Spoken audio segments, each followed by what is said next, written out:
8고 중 원증회고. 불교에는 사람이 면하기 어렵다고 하는 8가지 고통을 구분했다. 그중 원증회고. 원수와 함께 살아야만 하는 고통을 말한다. 사랑하는 사람과의 이별과 고통의 크기는 같다. 원수와 함께 해야 하는 고통. 그것은 크나크다.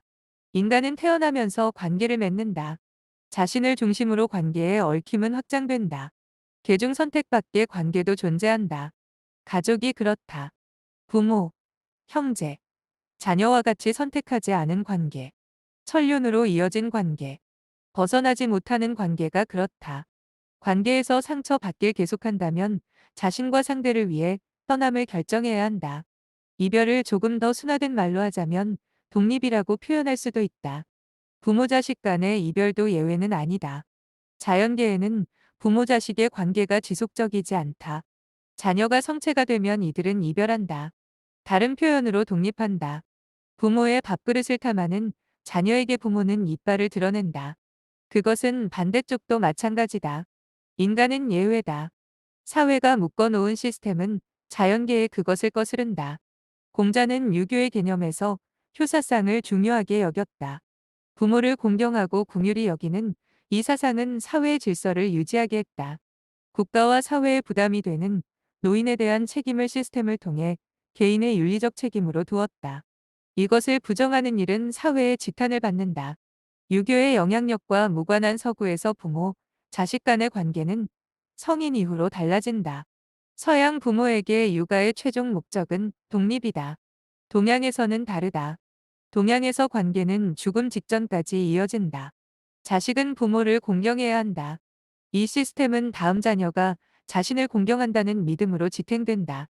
시대가 달라지며 부모 세대보다 가난한 자녀 세대가 태어났다. 흔히 MZ세대라고 불리는 이들은 자신의 삶의 무게에서 적어도 하나의 부담은 줄이고 싶어 한다. 이 세대 간의 간극 덕분에 현대는 세대 간의 갈등이 극심하다. 가족 간의 관계뿐만 아니다. 자신이 직접 선택한 관계도 떠날 수 있다. 누구나 실수할 수 있다. 실수라면 끝까지 책임지는 것이 옳지만 그 실수가 자신과 상대의 본질마저 흔들 정도라면 과감하게 떠날 수 있어야 한다. 라면을 끓은 양은 냄비에 손잡이를 잡는다. 젖은 행주로 쥐어도 뜨끈함이 올라온다면 손에 화상을 입더라도 끝까지 들고 있거나 내려놓아야 한다. 내려놓았을 때 더 큰 부상의 위험이 있다면 손이 대일 각오를 해야 하고 그렇지 않다면 최대한 빨리 내려놓는 것도 중요하다. 모든 실수를 떠안아야 할 필요는 없다. 사람은 누구나 실수를 하고 선택을 번복한다. 친구와의 관계나 사제 간의 관계, 직장에서의 관계도 마찬가지다.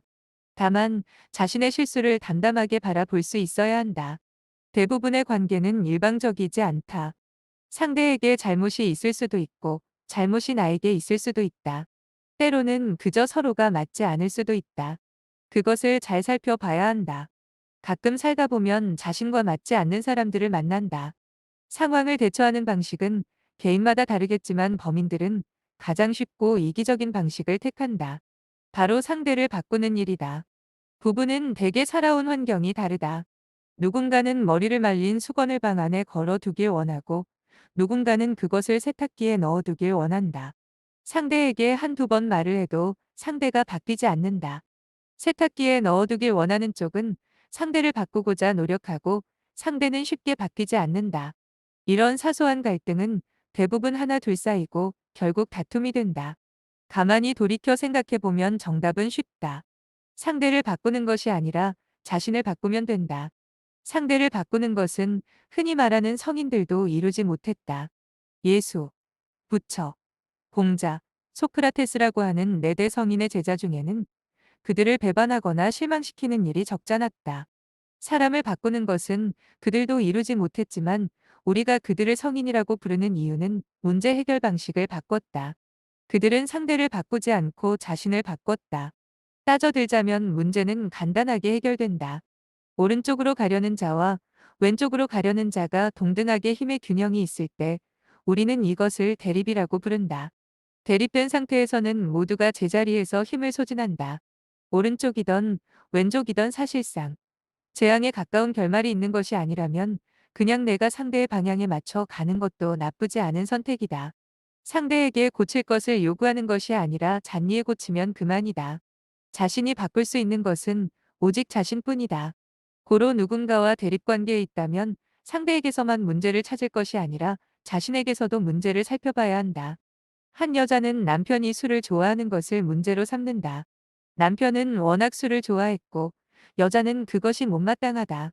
여자가 술을 먹지 말길 남편에게 말해도 남편은 어느 정도 약속을 지키다가 다시 원래로 돌아온다. 이 갈등에 여자도 남자도 스트레스를 받는다. 관점을 바꿔 여자가 술을 먹기로 한다면 갈등은 사라진다. 남녀는 서로 좋아하는 취미를 갖고 함께하는 시간이 늘어날 것이다. 금연 또한 마찬가지다. 담배 냄새가 심하다면 상대가 끊는 경우도 있지만 내가 흡연자가 되는 경우도 있다. 물론 흡연은 좋지 않기에 자신과 상대를 위해 금연을 권유하겠지만 흡연으로 인한 건강의 문제와 부부관계의 악화 중 차악을 택하면 된다. 물론 억지일지도 모른다. 다만 자신이 그런 선택을 쉽게 하기 어려운 것처럼 상대 또한 자신을 바꾸는 것을 어렵다고 느낀다. 이미 존재하는 갈등을 해소하는 방식은 두 가지가 있다. 하나는 내가 상대에게 맞추는 것, 다른 하나는 그 관계를 종료하는 것이다. 떠날 수 없는 관계는 없다. 한 번 이어진 인연이 불가분의 인연이 되어 영원히 따라올 것이라는 관념은 쌀농사를 짓던 전체주의 동양사회에서 있던 문제다. 한, 중, 일 3국의 자살률은 비정상적으로 높다.